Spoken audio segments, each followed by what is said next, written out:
बिस्मिल्लाहिर्रहमानिर्रहीम। My name is सजावल खान और आप देख रहे हैं Khan academy of biology. Dear students, आज हमने एमडी कैट सीरीज से एक टॉपिक को डिस्कस करना है जिसका नाम न्यूरॉन है। न्यूरॉन की हम मुख्तलिफ टाइप्स को देखेंगे on the basis of function and on the basis of structure. लेकिन उससे पहले हमने इसके साथ एसोसिएटिव सेल जो इसके साथ अटैच होता है और इसके लिए सपोर्टिव रोल प्ले करता है उसे हम डिस्कस करेंगे। और इस सेल का नाम है ग्लाइल सेल। इसे हम न्यूरोग्लाइल सेल भी कहते हैं। असल में ये नॉन न्यूरल सेल होते हैं, न्यूरॉन की अपनी बॉडी का पार्ट नहीं होते, सिर्फ इसके साथ ये एसोसिएटिव सेल्स हैं। अब वहाँ पर रहते हुए ये कौन कौन सा फंक्शन जो है ये करते हैं, ये हमने इसमें बताना है। तो सबसे पहले हम बताएंगे हमारे पास ये न्यूरॉन को ग्लाइल सेल सपोर्ट करेगा, उसके बाद इसकी प्रोटेक्शन करेगा, केमिकल इन्वायरमेंट को मेंटेन करके रखेगा। अगर कोई डेब्रिस वगैरह इकट्ठा हो गया है, इस डेब्रिस को ये क्लीन अप करता है और न्यूरॉन की ये नरिशमेंट करता है। यहाँ पर स्ट्रक्चर के अंदर हमने न्यूरॉन को ड्रा किया हुआ है। ये हमारे पास न्यूरॉन की सेल बॉडी है और ये सारा पोर्शन नीचे वाला जो थ्रेड लाइक नजर आ रहा है इसे एक्सॉन कहते हैं। उसके बाद ये सेकंड हमारे पास न्यूरॉन है, ये सेल बॉडी और ये एक्सॉन वाला पोर्शन होगा। इनके दरमियान एसोसिएटिव सेल मौजूद है जिन्हें ग्लाइल सेल कहते हैं। यहाँ पर हम ये रेड कलर का स्ट्रक्चर देख सकते हैं, ये वाला स्ट्रक्चर, ये दोनों हमारे पास ग्लाइल सेल हैं। असल में ग्लाइल सेल की तीन टाइप्स होती हैं। इनमें फर्स्ट हमारे पास माइक्रोग्लाइल सेल, उसके बाद सेकंड हमारे पास ओलिगोडेंड्रोसाइट, उसके बाद थर्ड सेल को हम एस्ट्रोसाइट्स कहते हैं।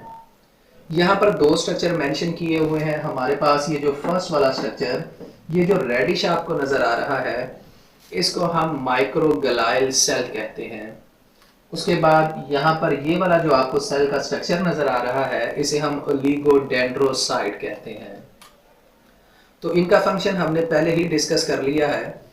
ये न्यूरॉन को सपोर्ट, उसके बाद प्रोटेक्ट और इसकी नरिशमेंट करते हैं। उसके बाद हमने न्यूरॉन की टाइप्स देखनी है on the basis of function. तो डियर स्टूडेंट्स, इस न्यूरॉन की तीन टाइप्स हैं on the basis of function. सबसे पहले हमने बताना है सेंसरी न्यूरॉन इसकी टाइप है, उसके बाद मोटर न्यूरॉन, उसके बाद एसोसिएटिव आर इंटर न्यूरॉन। तो फर्स्ट हमने टाइप इसमें देखनी है जिसका नाम है सेंसरी न्यूरॉन। ये इंफॉर्मेशन को ट्रांसफर करती है from receptor to central nervous system. Receptor हमारे पास नर्व एंडिंग्स होती हैं जो हमारी बॉडी की एक्सट्रीमिटीज के अंदर और बॉडी के जो वो पार्ट जो एक्सटर्नल इन्वायरमेंट को फेस करते हैं वहां पर ये मौजूद होती है। और किसी भी किस्म के स्टिमुलस को रिसीव करने के बाद ये पैगाम हमारे ब्रेन यानी सेंट्रल नर्वस सिस्टम की तरफ पहुंचाते हैं। उसके बाद सेकंड टाइप है हमारे पास मोटर न्यूरॉन। ये इंफॉर्मेशन को ट्रांसफर करती है from central nervous system to effector, यानी पैगाम को ब्रेन से लेगी और इफेक्टर तक इसे पहुंचा देगी। हमारी बॉडी के अंदर दो तरह के इफेक्टर काम करते हैं, एक हमारे मसल्स और दूसरे ग्लैंड्स। तो हम इसमें यह भी कह सकते हैं कि मोटर न्यूरॉन इंफॉर्मेशन लेके जाती है मसल के पास ताकि वो मस्कुलर कंट्रैक्शन करवा सकें, उसके बाद ग्लैंड्स के पास ताकि वो ग्लैंड्स जो है वो ग्लैंडुलर सेक्रीशन करवा सकें। इन दोनों का मकसद रिस्पॉन्स शो करना होता है, यानी बॉडी जो रिस्पॉन्स शो करती है वो या तो मसल की एक्टिविटी की वजह से करती है या ग्लैंडुलर सेक्रीशन की वजह से करती है। उसके बाद थर्ड टाइप है हमारे पास जिसे इंटर आर एसोसिएटिव न्यूरॉन कहते हैं। ये सेंसरी और मोटर न्यूरॉन को आपस में लिंक करेगा। लिंक करने के बाद ऐसा पैगाम जो सेंसरी न्यूरॉन हमारे ब्रेन तक लेके आ रही है, इसे एक तो ये एनालाइज करेगा और एनालाइज के बाद इसकी प्रोसेसिंग करेगा और प्रोसेसिंग करने के बाद ये पैगाम मोटर न्यूरॉन तक पहुंचा देगा। मोटर न्यूरॉन इस पैगाम को हमारे मसल या ग्लैंड तक पहुंचाता है ताकि रिस्पॉन्स शो हो सके। उसके बाद हमारी नेक्स्ट न्यूरॉन की टाइप्स हमने देखनी है on the basis of structure. तो डियर स्टूडेंट, स्ट्रक्चर की बुनियाद के ऊपर भी न्यूरॉन की तीन टाइप्स हैं। फर्स्ट हमारे पास यूनिपोलर, उसके बाद बाइपोलर, उसके बाद थर्ड हमारे पास मल्टीपोलर।